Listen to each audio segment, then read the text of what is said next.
Okay, have a further look at this one. Heartbeat. Always look at the word beat as well, right?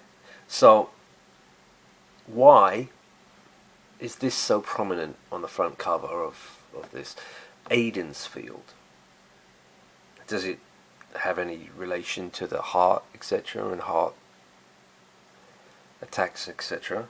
Yeah, there's an Aiden's Heart Foundation, and it specializes in sudden cardiac death of the youth, of young people. I find that interesting. Aiden's field.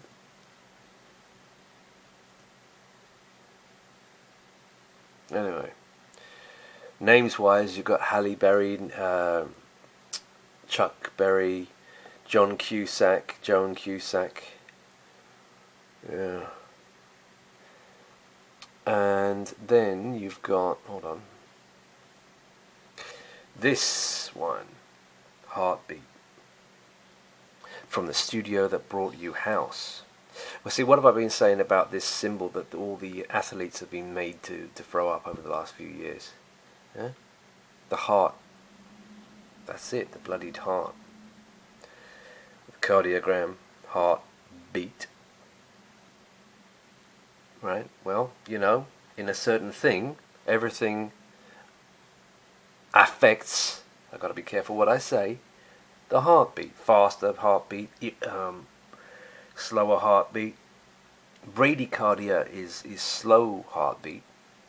The other ones, the side effects are fast heartbeat.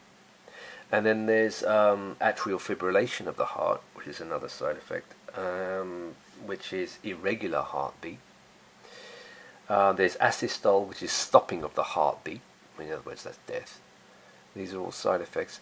Yeah, so, you know, we're talking about a whole bunch of things in a certain thing that either race your heart, slow your heart, start your heart, you know, stutter your heart, like a broken spark plug in a car, stuttering the car along. I mean, you know, wow.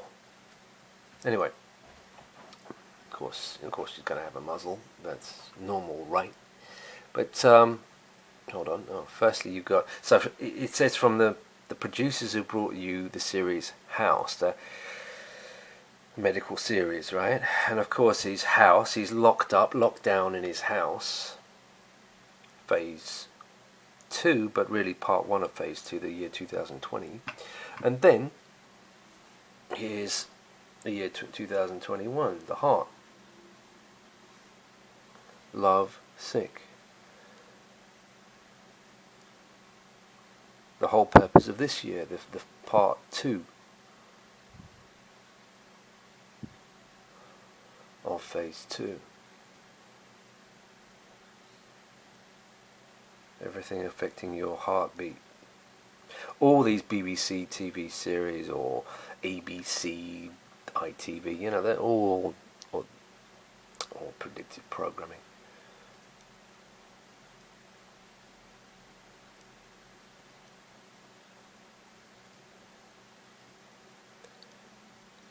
Anyway, I'm going to leave you with a very funny interview with Hunter S. Thompson. Of course, Thompson being another classic name of a certain ethnic group of people who own the media. Thompson.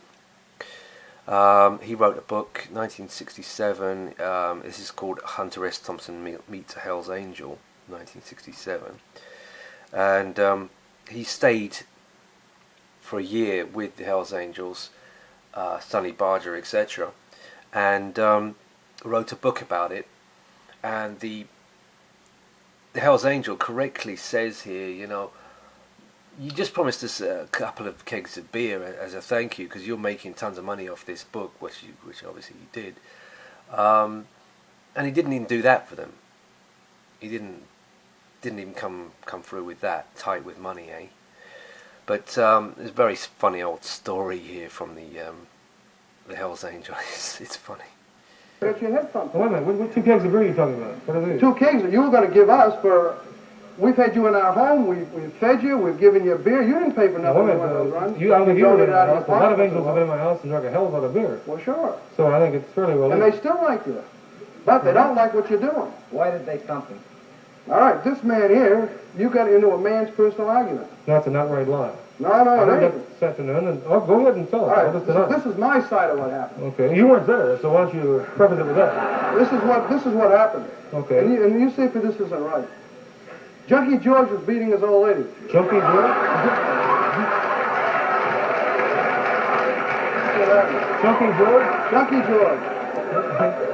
If you say so. Now this is what happened. I'm serious. Junkie George was beating his old lady.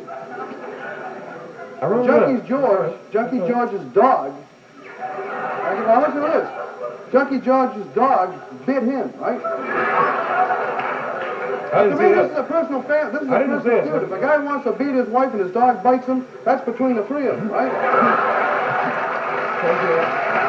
You're right. All right. Here came the peacemaker, right? He doesn't have a patch on. He isn't in the club, you know. And Junkie George is stiff. You walked right up to him and you said, "Only a punk beats his wife and dog." These were your words. Now, you said it. You said it to this man, and you backed up. He finished. And he said, "Hunter, you want some of this?" And you said no, but you got it anyway. And when he hit you, 3 or 4 others of them hit you too. Well, you got in your car and you left. That's when in your book you said you found Magoo asleep in the back of your car, so you stopped and he got out. But the next day, if you'd have had any guts after living with all of these people, you'd have come back up there, had a beer, and sat down with everybody and said, "All right, I made a mistake," or "Somebody made a mistake, so what, let's have a drink." And we've never seen you since. Well, why don't you we've never seen our 2 kegs of beer, and we've never seen our book. You finished?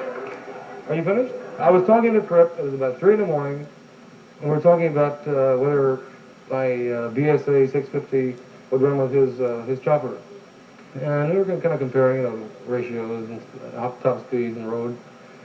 And I was watching, what's his name, Junkie George. I don't know who. I didn't know the guy, but there was somebody about 30 feet to my left beating his wife to a pulp on the rocks.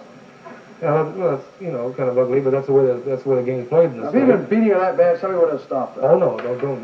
You're kidding me, and you're going to kid everybody else. Nobody stopped him. You know he beat his wife. I mean, you just said it, right? He was beating his wife. Okay. He wasn't head on the ground with a big rock or something, you know. No. She was lying on the rocks, and he was giving her this, To keep a woman in line, you got to beat him like a rug once in a while, you know. Well, I agree, and he was doing it. That don't mean he was doing it. His dog evidently thought it was wrong because his dog bit him. Right? Well, I wouldn't pay that much attention because I've been So he kicked his dog, you know. Wait a minute now. Let me just get to it. If it had been me and I was going to say something, I'd have said, "Go ahead and beat your old lady, but don't kick your dog anymore." You said that. I'm sorry, Hunter. We're finished. In other words, I can't get my own version of it. I'm afraid you'll have to do it privately. All right. Thank you both very much for coming.